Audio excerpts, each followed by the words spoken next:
ಈಗ ನಾವು ಪಶ್ಚಿಮ ಬಂಗಾಳದ ಬಗ್ಗೆ ಮಾತಾಡೋಣ ಇವತ್ತಿನ ಜೀ ಕನ್ನಡ ನ್ಯೂಸ್ ಟಿಎನ್ಎ 4ನೇ ಸ್ಟೋರಿಯಲ್ಲಿ. ಈಗ ಪಶ್ಚಿಮ ಬಂಗಾಳದ ರಾಜಕಾರಣದಲ್ಲಿ ದೊಡ್ಡ ಹೈ ಡ್ರಾಮಾ ಶುರುವಾಗಿದೆ. ನಾವು ನೋಡಿದ್ವಿ ಇಲ್ಲಿವರೆಗೂ ಬಂಗಾಳದ ಹುಲಿ ಅಂತ ದೀದಿ ಮಮತಾ ಬ್ಯಾನರ್ಜಿ ಅವರು ಮೆರಿತಾ ಇದ್ರು. ದಶಕಗಳ ಕಾಲ ತಮ್ಮ ಆಡಳಿತವನ್ನು ನೀಡಿದ್ರು. ಆದರೆ ಯಾವಾಗ ಅವರು ಎಲೆಕ್ಷನ್ನಲ್ಲಿ ಸೋತ್ರೋ ಅಲ್ಲಿಂದ ರಿಯಲ್ ಆಗಿ ಅವರ ಡೌನ್ಫಾಲ್ ಶುರುವಾಗ್ತಾ ಇದೆ. ತಮ್ಮ ಜೊತೆಗೆ ಯಾರೆಲ್ಲ ಇದ್ರು ಎಲ್ಲರೂ ಕೈ ಬಿಟ್ಟಾಗ ಅಥವಾ ಎಲ್ಲರೂ ವಿರುದ್ಧವಾಗಿ ಮಾತಾಡಿದಾಗ ತಮ್ಮ ದೀದಿ ಜೊತೆಗೆ ನಿಂತು ಅವರ ಪರವಾಗಿ ಮಾತಾಡಿದವರು, ಅವರ ಪರಮಾಪ್ತರು, ಅವರ ಗೆಳೆಯರು ಯಾರೆಲ್ಲ ಇದ್ರು ಅಥವಾ ನಂಬಿಕಸ್ತರು ಅಂತ ಮಮತಾ ಬ್ಯಾನರ್ಜಿ ಅವರು ಯಾರನ್ನೆಲ್ಲ ಇಟ್ಕೊಂಡಿದ್ರು ಅವರೇ ಇವಾಗ ಅವರ ವಿರುದ್ಧ ನಿಂತಿದ್ದಾರೆ. ಒಂದು ರೀತಿ ಬೆನ್ನಿಗೆ ಚೂರಿ ಹಾಕಿದ್ದಾರೆ ಅಂದರೆ ತಪ್ಪಾಗಲ್ಲ. ಯಾಕಂದರೆ ಅಷ್ಟೊಂದು ಆಪ್ತರು ಅವರೆಲ್ಲ. ಸಾಕಷ್ಟು ವರ್ಷಗಳ ಕಾಲ ಇದ್ರು, ಅವರ ಜೊತೆಲೇ ಇದ್ರು, ಅವರ ಸೋಲು ಗೆಲುವು ಎಲ್ಲವನ್ನೂ ಕೂಡ ನೋಡ್ಕೊಂಡು ಬಂದಿದ್ರು, ಅವರ ಪರವಾಗಿ ಮಾತಾಡಿದ್ರು ಜಾಗತಿಕ ವೇದಿಕೆಗಳಲ್ಲಿ. ಆದರೆ ಇದೀಗ ಅವರ ವಿರುದ್ಧನೇ ನಿಂತಿದ್ದಾರೆ. ದಶಕಗಳ ಕಾಲ ದೀದಿಯ ಬೆನ್ನಿಗೆ ನಿಂತಿದ್ದ ನಾಯಕರು ಈಗ ಬಂಡಾಯದ ಬಾವುಟವನ್ನು ಹಾರಿಸಿದ್ದಾರೆ. 19 ಸಂಸದರು ಒಟ್ಟಾಗಿ ಸ್ಪೀಕರ್ಗೆ ಪತ್ರ ಬರೆದಿರೋದು ತೃಣಮೂಲ ಕಾಂಗ್ರೆಸ್ ಪಾಳ್ಯದಲ್ಲಿ ಒಂದು ದೊಡ್ಡ ಸುನಾಮಿಯನ್ನು ಎಬ್ಬಿಸಿದೆ. ಹಾಗಾದ್ರೆ ಏನಿದು? ದೀದಿಗೆ 19 ಸಂಸದರ ಬಿಗ್ ಶಾಕ್ ಎದುರಾಗಿದೆ. ಸ್ಪೀಕರ್ ಓಂ ಬಿರ್ಲಾಗೆ ಪತ್ರವನ್ನ ಬರೆದಿದ್ದಾರೆ 19 ಟಿಎಂಸಿ ಸಂಸದರ ಬಂಡಾಯ ಬಣ. ನಾವೇ ನೈಜ ತೃಣಮೂಲ ಕಾಂಗ್ರೆಸ್ ಅಂತ ಪಕ್ಷದ ಚಿಹ್ನೆಗೆ ಹಕ್ಕನ್ನ ಮಂಡಿಸಿದ್ದಾರೆ. 28 ಲೋಕಸಭಾ ಸಂಸದರ ಪೈಕಿ 19 ಮಂದಿ ಏನಿದ್ದಾರೆ ಅವರು ದೀದಿ ವಿರುದ್ಧ ಬಂಡಾಯ ಎದ್ದಿದ್ದಾರೆ. ಮೇ 18ರಂದೇ ಒಂದು ರಹಸ್ಯವಾಗಿ ಸೀಕ್ರೆಟ್ ಆಗಿ ಸಂಸದರ ಸಹಿ ಇರುವಂತಹ ಅಂದರೆ ಈ ಬಂಡಾಯ ವಿಚಾರವಾಗಿ ಒಪ್ಪಿಗೆ ಇರುವಂತಹ ಸಹಿ ಇರುವಂತಹ ಒಂದು ರಹಸ್ಯ ಪತ್ರ ಕೂಡ ಸ್ಪೀಕರ್ಗೆ ಸಲ್ಲಿಕೆ ಆಗಿತ್ತು. ಅಭಿಷೇಕ್ ಬ್ಯಾನರ್ಜಿ ಕಾರ್ಯವೈಖರಿ ವಿರುದ್ಧ ಹಿರಿಯ ನಾಯಕರು ತಮ್ಮ ಆಕ್ರೋಶವನ್ನು ಹೊರಹಾಕಿದ್ರು. ಇದೇ ಮೇನ್ ರೀಸನ್ ಅಂತ ಹೇಳಲಾಗ್ತಾ ಇದೆ. ಅಭಿಷೇಕ್ ಬ್ಯಾನರ್ಜಿ ಮಮತಾ ಬ್ಯಾನರ್ಜಿ ಅವರ ರಿಲೇಟಿವ್ ಆಗಬೇಕು, ಸೋದರಳಿಯ, ಅವರ ವಿರುದ್ಧವೇ ಹಿರಿಯ ನಾಯಕರು ತಮ್ಮ ಆಕ್ರೋಶವನ್ನು ಹೊರಹಾಕ್ತಿದ್ದಾರೆ. ಪಶ್ಚಿಮ ಬಂಗಾಳದ ಮುಖ್ಯಮಂತ್ರಿ ಮಮತಾ ಬ್ಯಾನರ್ಜಿ ಅವರಿಗೆ 19 ಸಂಸದರ ಬಿಗ್ ಶಾಕ್ ಎದುರಾಗಿದ್ದು, ಟಿಎಂಸಿ ಪಕ್ಷದ ಬಂಡಾಯ ಬಣ ಲೋಕಸಭಾ ಸ್ಪೀಕರ್ ಓಂ ಬಿರ್ಲಾಗೆ ಒಂದು ಅಧಿಕೃತ ಪತ್ರವನ್ನು ಬರೆದಿದೆ. ಪಕ್ಷದ ಒಟ್ಟು 28 ಲೋಕಸಭಾ ಸಂಸದರ ಪೈಕಿ 19 ಮಂದಿ ದೀದಿ ವಿರುದ್ಧ ಬಂಡಾಯದ ಬಾವುಟವನ್ನು ಹಾರಿಸಿದ್ದು, ನಾವೇ ನೈಜ ತೃಣಮೂಲ ಕಾಂಗ್ರೆಸ್ ಅಂತ ವಾದವನ್ನ ಮಾಡಿ ಪಕ್ಷದ ಅಧಿಕೃತ ಚಿಹ್ನೆಗೆ ಇವರು ಹಕ್ಕನ್ನ ಮಂಡಿಸಿದ್ದಾರೆ. ಹಾಗೆ ಈ ಹಿಂದೆಯೇ ಮೇ 18ನೇ ತಾರೀಕೆ ಗುಟ್ಟಾಗಿ ಸಂಸದರ ಸಹಿ ಇರುವಂತಹ ರಹಸ್ಯ ಪತ್ರ ಸಲ್ಲಿಕೆ ಆಗಿದೆ. ಹಾಗೆ ಪಕ್ಷದ ರಾಷ್ಟ್ರೀಯ ಪ್ರಧಾನ ಕಾರ್ಯದರ್ಶಿ ಅಭಿಷೇಕ್ ಬ್ಯಾನರ್ಜಿ ಏನಿದ್ದಾರೆ ಅವರ ಏಕಪಕ್ಷೀಯ ಕಾರ್ಯವೈಖರಿ ಅಂದರೆ ಒನ್ ಸೈಡೆಡ್ ಕೆಲಸ ಅಥವಾ ನಿರ್ಧಾರಗಳ ವಿರುದ್ಧ ಹಿರಿಯ ನಾಯಕರು ಭಾರಿ ಆಕ್ರೋಶವನ್ನು ಹೊರಹಾಕಿದ್ದಾರೆ. ಹಾಗಾದರೆ ಯಾರೆಲ್ಲ ಈ 19 ಮಂದಿ ಸಂಸದರು ಅಂತ ಹೇಳಿದೆ, ನಾನು ಆಗಲೇ ಉಲ್ಲೇಖಿಸಿದೆ. ಇವರೆಲ್ಲ ಅತ್ಯಾಪ್ತರು, ಯಾರೋ ಮೊನ್ನೆ ಬಂದು ಟಿಎಂಸಿಗೆ ಸೇರ್ಕೊಂಡಿರೋರಲ್ಲ. ಸಿಕ್ಕಾಪಟ್ಟೆ ಅತ್ಯಾಪ್ತರು, ಸಾಕಷ್ಟು ವರ್ಷಗಳಿಂದ ದೀದಿ ಜೊತೆಗಿದ್ದವರು. ಎಷ್ಟೇ ಕಷ್ಟ ಅಥವಾ ಏನೇ ಏಳು ಬೀಳುಗಳು ಬಂದರೂ ಕೂಡ ಅವರ ಜೊತೆಯಲ್ಲೇ ಸಾಗಿದವರು. ಯಾರು ಹಾಗಾದ್ರೆ? ರೆಬೆಲ್ ಪಟ್ಟಿಯಲ್ಲಿ ಸ್ಟಾರ್ ಸಂಸದರಿದ್ದಾರೆ. ಯೂಸುಫ್ ಪಠಾಣ್ ಇದ್ದಾರೆ, ಹಾಗೆ ನಟಿ ಸಯೋನಿ ಘೋಷ್ ಸೇರಿದಂತೆ ಘಟಾನುಘಟಿಗಳೇ ಇದೀಗ ಬಂಡಾಯ ಎದ್ದಿದ್ದಾರೆ. ಈ ಹಿಂದೆ ಯೂಸುಫ್ ಪಠಾಣ್ ಅವರು ಅಂದರೆ ಒಂದು ಸ್ಟೇಟ್ಮೆಂಟ್ ಎಲ್ಲ ಕಡೆ ಹರಿದಾಡ್ತಾ ಇತ್ತು, ಅವರ ಕ್ಷೇತ್ರವನ್ನು ಮಮತಾ ಬ್ಯಾನರ್ಜಿ ಅವರಿಗೆ ಬಿಟ್ಕೊಡ್ತಾರೆ ಏನೋ ಅಂತ, ಅಂದರೆ ಲೋಕಸಭಾ ಕ್ಷೇತ್ರ ಚುನಾವಣೆಗೆ ಬಿಟ್ಕೊಡ್ತಾರೆ ಅವರ ಕ್ಷೇತ್ರವನ್ನು ಅಂತ. ಅದಕ್ಕೆ ಯೂಸುಫ್ ಪಠಾಣ್ ಹೇಳಿದರು ಯಾವುದೇ ಕಾರಣಕ್ಕೂ ನಾವು ಬಿಟ್ಕೊಡೋದಿಲ್ಲ ಅಂತ ಹೇಳಿದರು. ಬಟ್ ಈಗ ಅವ್ರಿಗೆ ಏನಾಯ್ತೋ ನಿಜಕ್ಕೂ ಗೊತ್ತಿಲ್ಲ. ಎಲ್ಲ ಸೆಲೆಬ್ರಿಟೀಸ್ಗಳು ಕೂಡ ಅವರಿಂದ ದೂರ ಹೋಗ್ತಾ ಇದ್ದಾರೆ. ಯೂಸುಫ್ ಪಠಾಣ್, ಸಯೋನಿ ಘೋಷ್ ಸೇರಿದಂತೆ ಘಟಾನುಘಟಿಗಳು ಬಂಡಾಯ ಎದ್ದಿದ್ದಾರೆ. ಕಾಕೋಲಿ ಘೋಷ್ ದಸ್ತಿದಾರ್ ನೇತೃತ್ವದಲ್ಲಿ 19 ಅತೃಪ್ತ ಸಂಸದರು ಒಂದಾಗಿದ್ದಾರೆ. ಪಟ್ಟಿಯಲ್ಲಿ ಕಾಕೋಲಿ ಘೋಷ್ ದಸ್ತಿದಾರ್ ಯಾರೆಲ್ಲ ಇದ್ದಾರೆ ಅಂತ ನೋಡ್ತಾ ಹೋಗೋಣ ಕ್ವಿಕ್ ಆಗಿ. ಮೊದಲನೇದಾಗಿ ಕಾಕೋಲಿ ಘೋಷ್ ದಸ್ತಿದಾರ್ ಅಂದರೆ ಇವರ ನಾಯಕತ್ವದಲ್ಲಿ ಇದೆಲ್ಲ ನಡೆದಿರೋದು. ಶತಾಬ್ದಿ ರಾಯ್, ಬಾಪಿ ಹಲ್ದಾರ್, ಡಾಕ್ಟರ್ ಶರ್ಮಿಳಾ ಸರ್ಕಾರ್, ಪ್ರಸೂನ್ ಬಂಡೋಪಾಧ್ಯಾಯ, ರಚನಾ ಬ್ಯಾನರ್ಜಿ, ಜೊತೆಗೆ ಅಸಿತ್ ಕುಮಾರ್ ಮಲ್, ಅರೂಪ್ ಚಕ್ರವರ್ತಿ, ಮಿಟಾಲಿ ಬ್ಯಾಗ್, ದೀಪಕ್ ಅಧಿಕಾರಿ, ಸಯೋನಿ ಘೋಷ್ ನಟಿ ಇವರು, ಹಾಗೆ ಜಗದೀಶ್ ಬರ್ಮಾ ಬಸುನಿಯಾ, ಯೂಸುಫ್ ಪಠಾಣ್, ಖಲೀಲುರ್ ರೆಹಮಾನ್, ಅಬು ತಾಹಿರ್ ಖಾನ್, ಮಾಲಾ ರಾಯ್, ಕಾಲಿಪದ ಸೊರೇನ್, ಜೂನ್ ಮಾಲಿಯಾ, ಪಾರ್ಥ ಭೌಮಿಕ್ ಹೆಸರು ಬಂದಿದೆ. ಅಂದರೆ ಈ 19 ಅತೃಪ್ತ ಸಂಸದರು ಏನು ಬಂಡಾಯ ಎದ್ದಿದ್ದಾರೆ ಅವರ ಹೆಸರುಗಳಿದು. ಬಂಗಾಳದ ಹಿತಾಸಕ್ತಿಗಾಗಿ ಇವರು ಈ ಪಕ್ಷವನ್ನು ಬಿಟ್ಟು NDAಗೆ ಬೆಂಬಲ ನೀಡೋದಕ್ಕೆ ಸಿದ್ಧತೆಯನ್ನು ಮಾಡಿಕೊಳ್ತಿದ್ದಾರಾ ಎನ್ನುವಂಥ ಒಂದಷ್ಟು ಅನುಮಾನಗಳು ಕೂಡ ಮೂಡ್ತಾ ಇದೆ.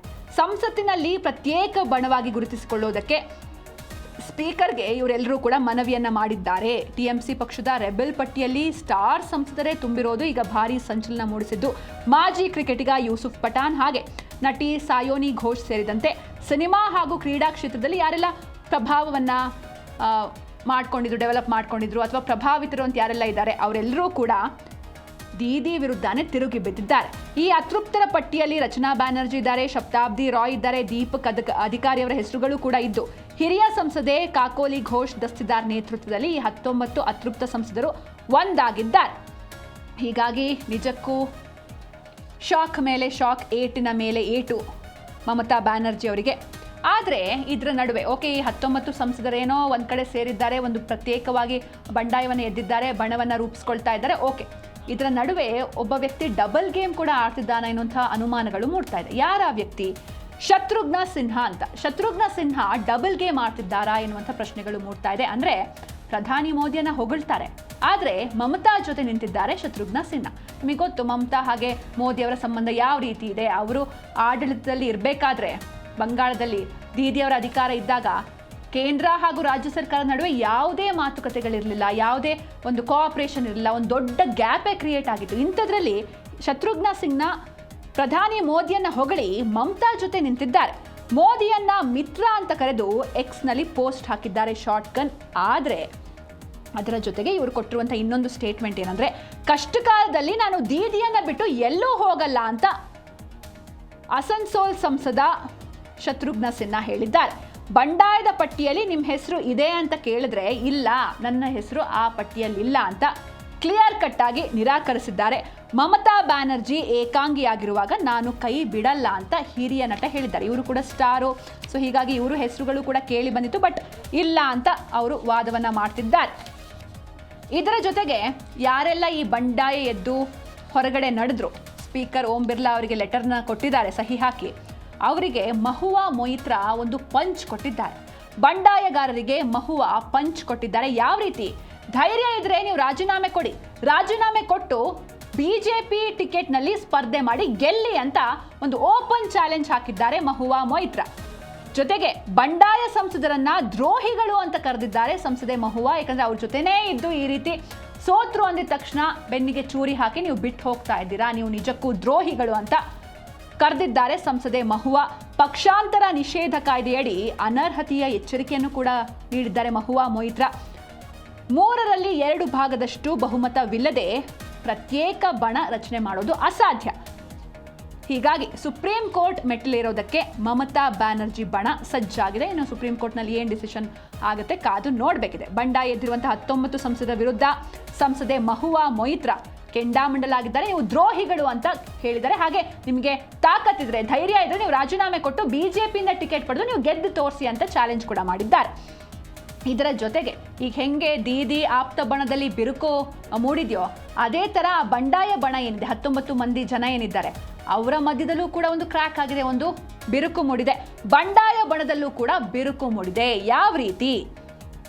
ಪ್ರತಿಮಾ ಮಂಡಲ್ ಎನ್ನುವಂಥ ಸಂಸದೆ ನಾನು ಬಂಡಾಯಗಾರರ ಜೊತೆಗಿಲ್ಲ ಅಂತ ಒಂದು ಓಪನ್ ಸ್ಟೇಟ್ಮೆಂಟ್ ಅನ್ನೇ ಕೊಟ್ಟಿದ್ದಾರೆ.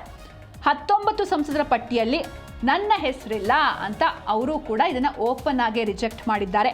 ಬಂಡಾಯಗಾರರ ಆಫರ್ ನೇರವಾಗಿಯೇ ರಿಜೆಕ್ಟ್ ಮಾಡಿದ್ದಾರೆ ಜಯನಗರ ಸಂಸದೆ ಪ್ರತಿಮಾ ಮಂಡಲ್. ಅವರ ಸ್ಕೆಚ್ ಏನಿದೆ, ಅವರ ಐಡಿಯಾ ಏನಿದೆ ಅಥವಾ ಅವರ ಪ್ಲಾನ್ ಏನಿದೆ ಅದು ನನಗೆ ಇಷ್ಟ ಆಗಿಲ್ಲ ಅಂತ ಒಂದು ರಹಸ್ಯವನ್ನು ಬಿಚ್ಚಿಟ್ಟಿದ್ದಾರೆ ಮಂಡಲ್. ಹಾಗಾದರೆ ಒಂದು ಸ್ಕೆಚ್ ಇದೆ ಅನ್ನೋದಂತೂ ಕನ್ಫರ್ಮ್ ಆಗಿದೆ.